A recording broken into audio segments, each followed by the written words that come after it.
नमस्कार, मी भाऊ तोरसेकर. तुम्ही बघत आहात प्रतिपक्ष. मित्रांनो, बऱ्याच वर्षानंतर बेळगाव आणि सीमा प्रश्न हा परत एकदा ऐरणीवर आणण्याचा प्रयत्न झालाय असं म्हणून प्रयत्न झालाय. किती लोकांना त्या विषयाची आता आस्था राहिली आहे याविषयी मला शंका येते. कोणी दीपक पवार म्हणून आहेत, त्यांनी काहीतरी या विषयावर एक पुस्तक लिहिलंय आणि त्याच्या प्रकाशनाच्या निमित्ताने महाराष्ट्राचे मुख्यमंत्री उद्धवराव ठाकरे, राष्ट्रवादीचे सर्वेसर्वा, राष्ट्रवादी काँग्रेसचे संस्थापक अध्यक्ष शरद पवार आणि उपमुख्यमंत्री, विरोधी नेते वगैरे असे बरेच लोक या प्रकाशन समारंभात होते आणि त्यांचं भाषणही झालं आणि तावातावाने सीमा बांधवांविषयी आस्था व्यक्त करण्यात आली. अर्थात उद्यापासून कोणाला त्यातलं काही आठवेल असं मला वाटत नाही. अगदी पवारांपासून सगळ्यांना कोणालाही आठवणार नाही. अर्थात मी ओझरता हा कार्यक्रम काही तुटकपणे बघितला. त्यामध्ये शरद पवार यांनी त्या पुस्तकात राहिलेली त्रुटी दाखवली. हे मला आवडलं की ज्या महाजन अहवालामुळे महाराष्ट्रावर किंवा सीमा बांधवांवर अन्याय झाला त्याचं पोस्टमार्टेम माजी मुख्यमंत्री आणि कोकणातले नेते बॅरिस्टर AR अंतुले यांनी छानपैकी केलं होतं, पण त्याचा संदर्भ त्या पुस्तकात आला नाही असं पवारांनी सांगितलं. हे मला ऐकून फार बरं वाटलं की निदान एक तरी सीमा प्रश्नाविषयी काही जाण असलेला माणूस त्या कार्यक्रमात होता. हे मला आवडलं. शिवसेनेच्या मुख्यमंत्र्यांकडून हे पुस्तक प्रकाशित व्हावं हे सुद्धा आवडलं. याचं कारण आता त्याला 50 वर्ष होऊन गेलीत. शिवसेना प्रमुख बाळासाहेब ठाकरे यांच्या आयुष्यातला एकमेव तुरुंगवास हा सीमा प्रश्नाच्या आंदोलनातून झालेला आहे. अर्थात तो संयुक्त महाराष्ट्राच्या चळवळीतला नाहीये. 1969 साली ज्यावेळेला मोरारजी देसाई हे केंद्रीय मंत्री होते, उपपंत अर्थमंत्री वगैरे होते आणि ते मुंबईत आले असताना त्यांच्या विरोधात मुंबईत शिवसेनेने जोरदार निदर्शनं केली होती सीमा प्रश्नासाठी. आणि त्यानंतर आणखीन एक अशी घटना घडली की त्यातून मुंबई पेटली होती आणि 2-3 दिवस मुंबई बंद पडली होती. त्यावेळेला मनोहर जोशी, दत्ताजी साळवी हे शिवसेनेचे सगळे ज्येष्ठ नेते आणि बाळासाहेब यांना अटक करण्यात आली होती. आणि आता जसं टाडा पोटा UAPA वगैरे कायदे म्हणतात तसा त्यावेळेला राष्ट्रीय सुरक्षा कायदा होता, डिफेन्स ऑफ इंडिया रूल्स. त्याखाली कुठलंही कारण न दाखवता कोणालाही स्थानबद्ध करता यायचं. तर डिफेन्स ऑफ इंडिया रूल खाली बाळासाहेबांना उचलून अटक करून तुरुंगात ठेवण्यात आलं होतं. मनोहर जोशी, दत्ताजी साळवी वगैरे होते, तेही तुरुंगात होते. बाळासाहेबांचं मला वाटते त्याविषयीचे अनुभव लिहिणारं एक पुस्तक पण आलेलं आहे. सांगायचा मुद्दा असा की बाळासाहेबांना सीमा प्रश्नावरून जे आंदोलन पेटलं मुंबईमध्ये त्यात तुरुंगात जाण्याची वेळ आली होती. 69 सालची गोष्ट आहे आणि योगायोगाने मला वाटतं तो काळ फेब्रुवारीचा आहे. हे जे मुंबई आंदोलन पेटलं 69 साली ते मला वाटतं 8-9 फेब्रुवारी वगैरे काहीतरी होतं. आणि त्यामध्ये अनेक शिवसेनेचे तरुण हुतात्मा झालेले. मुंबई बंद पडली होती, लष्कर आणायची पाळी आली होती. त्यावेळच्या व्यंगचित्रामधून, बातम्यांमधूनही तुम्हाला सापडेल. आणि तो हा विषय आणि त्याच्यावर बाळासाहेबांनी काढलेली व्यंगचित्र मार्मिकमध्ये तुम्हाला शेकड्यांनी व्यंगचित्र आणि त्याची भाष्य सापडते. हा विषय आता परत एकदा ऐरणीवर आला, हे चांगलं झालं. पण तो ऐरणीवर टिकेल किती? पहिली गोष्ट म्हणजे ऐरणीवर आला असं जेव्हा वापरतो शब्द की अमुक विषय ऐरणीवर आला, तमुक विषय ऐरणीवर आला. ऐरण म्हणजे काय? लोहाराचं, तापलेल्या लोखंडाला आकार देण्याचं जे अवजार आहे ते लोखंड तापलेलं असताना तो ऐरणीवर धरतो आणि त्याच्यावर जे हातोडे आणि घणाचे घाव घातले जातात त्यातून त्या लोखंडाचा आकार बदलतो आणि ते आकार बदलण्याच्या प्रक्रियेला ऐरणीवर आलं किंवा आणलं असं म्हटलं जातं. नाही तर आपण शब्दाचे बुडबुडे नुसते उडवतो की हा विषय ऐरणीवर आला, तो विषय ऐरणीवर आला. पण खरोखरच त्या विषयाला, त्या मुद्द्याला वेगळा आकार आणि वेगळा दिशा देण्याची काही कृती होते का, की नुसत्याच शब्दांचा बुडबुडे उडवले जातात? हे आत्ता कुठून झालं हे पण आपण लक्षात घेतलं पाहिजे. कोणीतरी काढलं आणि म्हणून मी म्हटलं की ऐरणीवर आला. नंतर गेल्या 10-15 वर्षात तरी मला आठवत नाही कोणी वर्तमानपत्रात असो, आंदोलनात असो, पक्षीय पातळीवर असो, कोणी हा सीमा बांधवांचा मराठी माणूस जो महाराष्ट्राबाहेर राहिलेला आहे, निपाणी, बेळगाव, कारवार वगैरे वगैरे, त्यांच्याविषयी काय केले, हळूहळू करत बेळगावमध्ये सुद्धा, त्या सीमा भागामध्ये सुद्धा जे मराठी लोक राहतात आणि जे तावातावाने लढत होते त्यांचाही आक्रोश आणि आवेश प्रचंड प्रमाणात घटून गेलाय. कारण आता 60 वर्ष उलटून गेली. ते आपल्याकडे आश्रय मागतात आणि इथे काँग्रेसचे नेते आणि तिथले काँग्रेसचे नेते हे कधी आपसात बसून एक ठरवत नाहीत की बाबा हा विषय सोडवून टाकू. आता भाजप दोन्हीकडे आलेलं आहे आणि दोघेही बोलत नाहीत. इथले तावातावात मराठी म्हणून बोलणार, तिथले तावातावात कानडी म्हणून बोलणार. यापूर्वी जेव्हा मला वाटते भाजप आणि जनता दल सेक्युलरचं सरकार होतं त्या काळात बेळगावमध्ये मुद्दाम विधानसभेचं अधिवेशन भरण्यापर्यंत आगाऊपणा झाला. किंबहुना बेळगावचं नाव बदलून ते कानडीत बेळगावी करण्यात आलं. आपल्याकडून काय प्रतिक्रिया होती? काही प्रतिक्रिया नव्हती. कारण आमचे जे दिल्लीत जाणारे नेते असतात ते त्याबद्दल काही जोर लावत नाही. आम्हाला एक औरंगाबादचं नाव बदलायचं तरी घाम फुटतो, दम लागतो. पण म्हैसूरचं कर्नाटक राज्याचं नाव ते बदलून घेतात.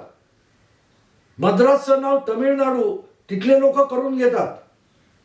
आम्ही काय करू शकतो का नाही? पवारांनी ही आठवण सांगितली AR अंतुलेंची की अंतुलेंनी कसं महाजन अहवालाची चिरफाड करून टाकली होती आणि हा मराठी माणसावर, महाराष्ट्रावर अन्याय करणारा आहे किंवा कर्नाटकच्या बाजूने पक्षपात करणारा असा अहवाल आहे, याची चिरफाड केली. ही अंतुलेंची आठवण सांगितली. पण महाराष्ट्राला दिल्लीतून सतत अन्याय का सोसावा लागतो याची मीमांसा पवारांनी केली असती तर बरं झालं असतं.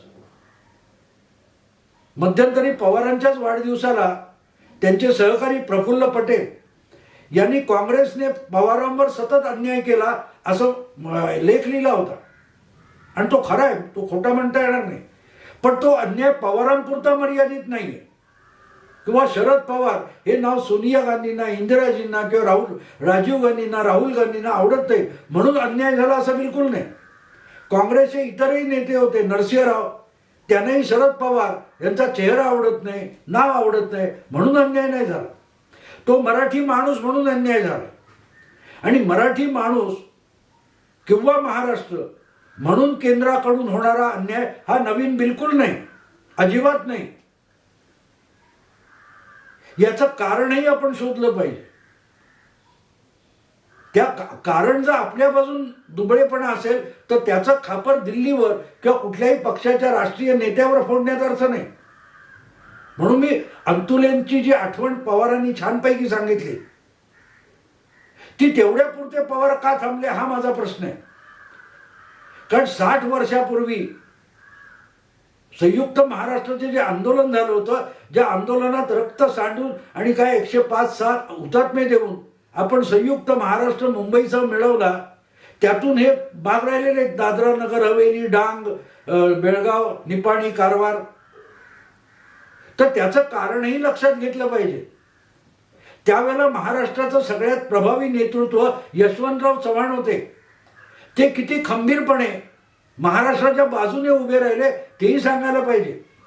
हे पवारांनी सांगितलं का? संयुक्त महाराष्ट्राचा मंगल कलश मुख्यमंत्री म्हणून यशवंतराव चव्हाणच घेऊन आले. यशवंतरावच महाराष्ट्राचे पहिले मुख्यमंत्री झाले. त्याच्या आधी ते मुंबई राज्याचे मुख्यमंत्री होते. पण मुंबई राज्यातून महाराष्ट्र वेगळा काढण्यात आला, गुजरात वेगळा झाला. तो जो मंगल कलश आणणारे यशवंतराव चव्हाण आहेत, त्यांची एकूण काय भूमिका होती, ती भूमिकाही लक्षात घ्यावी लागेल. संयुक्त महाराष्ट्राच्या आंदोलनाच्या बाबतीत किती थंड यशवंतराव होते याला फार महत्वाचं आहे. येदियुरप्पा असोत किंवा त्याच्या आधी कोणते सिद्धरामय्या असोत किंवा कुमारस्वामी असोत, जे ताठपणे आपल्या कानडी चळवळीच्या, कानडी भाषिक चळवळीच्या पाठीशी उभे राहतात. तिथले अनेक काही त्या मेट्रो स्टेशनवरचे बोर्ड पुसून, हिंदी देवनागरी लिपी पुसून टाकण्यात आली. तिथले बुद्धिजीवी त्यांच्या पाठीशी उभे राहतात. आमचे मराठी बुद्धिजीवी कधी शिवसेनेच्या भाषिक आंदोलनाच्या मागे ठामपणे उभे राहिले? यशवंतराव राहिले, काँग्रेसचे नेते राहिले, विविध पक्षांचे नेते राहिले? नाही राहिले मित्रांनो. हे सुद्धा सत्य आणि ते बोललं गेलं पाहिजे, बोललं गेलं पाहिजे. मला आठवतं यशवंतराव चव्हाण यांच्या बाबतीत हा किस्सा अगत्याने सांगणं आवश्यक आहे की जेव्हा संयुक्त महाराष्ट्र आणि आंदोलन आणि संयुक्त महाराष्ट्र झाला तेव्हा यशवंतराव काय बोलले होते? महाराष्ट्रापेक्षा नेहरू मोठे आहेत. हा सुद्धा संयुक्त महाराष्ट्र आणि सीमा बांधवांसाठी अतिशय जिव्हाळ्याचा विषय आहे. आमचा महाराष्ट्रातला तत्कालीन सर्वात प्रभावी नेता हा महाराष्ट्रापेक्षा नेहरूंना मोठं मानतो आणि तिथे आपली मान झुकते, म्हणून आपल्याला अन्याय सहन करावे लागतात. आपण निमूटपणे गप्प राहतो आणि मग यशवंतराव झुकतात म्हटल्यावर पवारही झुकतात. आणि पवार कशाला, सगळे झुकणार, कारण ही आपली फितरत आहे म्हणायला हरकत नाही. आमचा तो ताठपणा वगैरे हा बोलायला असतो, बोलायला असतो. मुद्दा असा आहे मित्रांनो की आज आम्ही फक्त त्या काय तो फोडणी द्यावी तसा आम्ही हा बेळगाव वगैरेचा विषय घेतो. पुस्तकाला प्रकाशन करा, तावा भाषण करा, विसरून जा. आणि म्हणून मी ते ऐरणीवर, पण ऐरणीवर आणला तो विषय तेवढा तापलाय का ते लोखंड तापलेलं लाल रसरशीत असावं लागतं आणि त्याच्यावर घणाचे घाव घालायला लागतात. इथे जो ऐरणीवर विषय आणलाय तो तेवढा तापलेला आहे का, रसरशीत तापलेलं लोखंडासारखा आहे का? बिलकुल नाही आहे. ऐरण आणि त्याच्यावर घणाचे घाव घातले, कार्यक्रम संपला. पण त्या ऐरणीवर काय होतं, त्या सीमा बांधवांच्या प्रश्नाला काहीतरी वाट दिली जाणार आहे का, काहीतरी आकार दिला जाणार आहे का, त्याविषयी काहीतरी कारवाई केली जाणार आहे का? हा मग लगेच मध्यंतरी तुम्हाला आठवत असेल काही वर्षापूर्वी, 15-20 वर्षापूर्वी असेल, बेळगावला मराठी साहित्य संमेलन झालं. यदी फडके त्याचे अध्यक्ष होते आणि त्यांनी हट्टाने सीमा भाग हा महाराष्ट्रात आला पाहिजे असा प्रस्ताव बेळगावमध्ये मंजूर करून घेतला होता. आणि त्यासाठी कायद्याची प्रक्रिया, सुप्रीम कोर्टामध्ये न्यायालयीन दावा टाकण्यापर्यंतची प्रक्रिया सुरू करण्याचा हट्ट धरला होता यदी फडकेंनी. पण फरक लक्षात घ्या, मी हे का सांगतोय. यदी फडके हे नामवंत आणि पुरोगामी विचारवंत आणि लेखक आहेत. ते ज्या साहित्य संमेलनाचे अध्यक्ष होते आणि बेळगावमध्ये होते, तर हा प्रस्ताव आणू नका, आमच्याकडचे कानडी लोक विचलित होतील आणि त्यात काहीतरी साहित्य संमेलनात गडबड केली जाईल, तेव्हा कृपा करून हा प्रस्ताव आणू नका असं सांगायला अनेक कानडी साहित्यिक यदी फडक्यांना येऊन भेटले होते. म्हणजे त्यांचे कानडी भाषिक अभिमानी लोक अरेरावी करतील, हुल्लडबाजी करतील, तरी त्याची बाजू घेऊन त्यांना पाठीशी घालण्यासाठी कानडी साहित्यिक अगत्याने आले होते. किंवा बेळगावात असला प्रस्ताव करू नका, काय त्या प्रस्तावाने काही होणार नव्हतं, कुठलीही कृती होणार नव्हती, फार मोठं काही बेळगाव उद्या इकडे येणार असं नव्हतं. पण एक साधा प्रस्ताव येतोय आणि तो आपल्या कानडी भूमीत, आज आपल्या कर्नाटक राज्यामध्ये हे अधिवेशन होताना कानडी प्रदेशातला भाग महाराष्ट्रात टाकावा असा नुसता प्रस्ताव होतोय. तर हुल्लडबाजीची भीती घालायला कानडी साहित्यिक मराठी संमेलनाच्या अध्यक्षाला येऊन भेटतात. इतकी हिंमत, इतका ताठकणा आमच्या किती मराठी साहित्यिकांनी आजपर्यंत दाखवल्या. बाळासाहेब ठाकरे, आचार्य अत्रे आणि तत्कालीन लोक सोडून द्या तेव्हाचे, आजचे विचारतोय मी, जे बुद्धिमंत म्हणून मिरवायला अखंड बार शालू नेसून नाचत असतात, फुगड्या झिम्मा करत असतात, असे विचारवंत मराठीतले साहित्यिक हे कितीदा मराठीसाठी ताठमानेने उभे राहिलेत? बिलकुल नाही राहिलेत, बिलकुल नाही राहिलेत. आणि हा फरक असतो, हा फरक असतो. याचा उल्लेख झाला कुठे? का नाही होत? कारण आम्ही सभेचे फड गाजवतो, पण जेव्हा मैदानात उतरायची वेळ येते तेव्हा साळसूतपणे पळ काढतो, पळवाट शोधतो. आणि इथे आपल्यावर अन्याय होत राहिलाय तो फक्त प्रफुल्ल पटेल म्हणतात तसा शरद पवारांवरचा अन्याय नाही, तो मराठी नेत्यांवरचा, मराठी पक्षांवरचा, महाराष्ट्रावरचा, मराठी माणसावरचा अन्याय आहे. आणि अन्याय करणारा बघतो की हा पलटून आपल्यावर वार करेल का?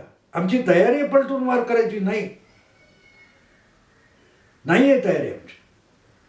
ज्यावेळेला महाराष्ट्राची भूमिका घ्यायची वेळ येते तेव्हा आम्ही लगेच आमच्या पक्षाची भूमिका जपायला लागतो.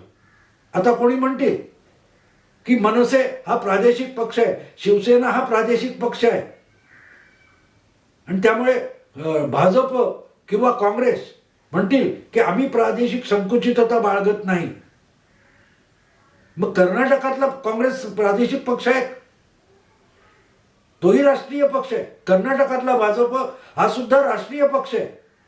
पण तिथले त्या त्या पक्षांचे नेते जेव्हा आपली प्रादेशिक अस्मिता दाखवायची वेळ येते तेव्हा आपला राष्ट्रीय झगा उतरवून ठेवतात. हे राष्ट्र अखंड राहिलं पाहिजे याचा अर्थ एखाद्या प्रांताने अन्याय सोसायचा नसतो. हे जर तमिळ लोकांना, कानडी लोकांना, तेलुगू लोकांना कळत असेल, गुजराती लोकांना कळत असेल, तर आमच्या मराठी पत्रकार, संपादक, विचारवंत राजकीय नेत्यांना का कळत नाही? आणि कळत असेल तर वळत का नाही? हा प्रश्न जर त्या पुस्तकाच्या निमित्ताने विचारला गेला असता आणि त्याची उत्तरं शोधण्यासाठी तो प्रकाशन समारंभ झाला असता तर मला आनंद झाला असता. कारण मित्रांनो, महाराष्ट्राचं, संयुक्त महाराष्ट्राचं आंदोलन 7-8 वर्षाच्या वयात मी बघितलेलं आहे. आमच्या लालबाग, परळ, वरळी ह्या गिरण गावामध्ये त्याचा सगळ्यात जास्त भडका उडाला होता. रस्त्यावरचे दिवे फुटले होते आणि रात्रीच्या काळोखामध्ये SRPच्या गाड्या देखील फिरताना घाबरायच्या. इतके गोफण गुंडा फिरवून पोलिसांना पळता भुई थोडी केली होती, ती आमच्या गिरण गावाने केली होती. पहिल्यानं, दुसऱ्या आणि तिसऱ्या मजल्यापर्यंत गोळ्या झाडल्या गेल्या आणि माणसं मेलेली आहेत. ते हुतात्मा काय रस्त्यावर येऊन झाले नाहीत. असे मुर्दे आज चर्चा होतात. मी त्या बालपणी 8-7 वर्षाचा होतो आणि म्युन्सिपाल्टीच्या कचऱ्याच्या गाडीमध्ये मृतांचे मुर्दे टाकून नेलेले मी बघितलेले आहेत. आमच्या काळा चौकीच्या नाक्यावर अमर शेख यांनी म्हटलेला पोवाडा मला अजून आठवतो. कुठचं माहीत नव्हतं आणि काही नव्हतं, पण त्या हजारो लोक आले होते आणि ट्रकच्या टपावर उभं राहून शाहीर अमर शेखने म्हटलेले ते शब्द मला अजून आठवतात. यशवंतराव चले जाव, आम्ही मराठे घेतो आण, राहील अथवा जाईल प्राण. आणि तिथून जवळजवळ 500 मीटर अंतरावर तिसऱ्या मजल्याच्या आमच्या चाळीच्या गॅलरीतून मी ते बघत होतो आणि मला ते शब्द लक्षात राहिले. ते अमर शेख, तो आवाज, तो शाहिरी आवाज, तो महाराष्ट्राचा आवाज होता. तो आज राहिलाय. बंदिस्त सभागृहामध्ये आम्ही विषयावर प्रकाशनं करतो आणि विसरून जातो. आणि म्हणून आमच्यावर सरसकट कोणी यावर अन्याय करतो. कोणी यावे टपली मारून जावे तशी आपली अवस्था आहे. आणि त्यामुळे हा विषय ऐरणीवर आणला, हे मी पण बोललो ते चुकीचं आहे. ऐरणीवर आणला नाही, उपचार म्हणून त्याचा उच्चार केला. चला, पुस्तकाचं प्रकाशन आहे ते उपचार करू, विसरून जाऊ. म्हणजे यशवंतरावांच्या काळात नेहरू मोठे होते आणि आज मोदी मोठे असतील किंवा सोनिया गांधी मोठ्या असतील, महाराष्ट्र मोठा नाही. या मानसिकतेतून आपण बाहेर पडत नाही तोपर्यंत सीमा प्रश्नावर आपण फक्त खोटे अश्रू ढाळू, चर्चा करू. पण त्या बेळगावच्या, निपाणीच्या आणि कारवारच्या बांधवांना आपण न्याय देऊ शकणार नाही, न्यायाला मदत पण करू शकणार नाही. हे सगळं कटू आहे मित्रांनो. सत्य कडूच असतं, पण ते औषधासारखं प्यालो तर त्यातून बाहेर पडता येतं आजारातून. आपण या न्यूनगंडाच्या, राष्ट्रीय की प्रादेशिक, या न्यूनगंडातून जोपर्यंत मराठी लोक बाहेर पडत नाहीत तोपर्यंत ते महाराष्ट्रात असो किंवा बेळगावात असो त्यांना फक्त अन्याय सोसावा लागेल, फक्त अन्याय सोसावा लागेल. मग ते काँग्रेसमधले शरद पवार असत की आणखीन कुठल्या पक्षातले कोणी असोत, आम्ही फक्त लेख लिहू. दुःख होतं मित्रांनो, बोलताना आनंद नाही होत, कारण हे कडू गोड मला पण कडूच वाटतात. तुम्हाला व्हिडिओ आवडला तर मित्रांनो लाईक करा, शेअर करा, मित्रपरिचितांना फॉरवर्ड करा. प्रतिपक्ष असाच राजकारणाचे आणि वेगवेगळ्या घडामोडींचे वेगवेगळे पैलू उलगडून तुमच्यासमोर येतो. त्याला अधिकाधिक सबस्क्राईब करा. नमस्कार.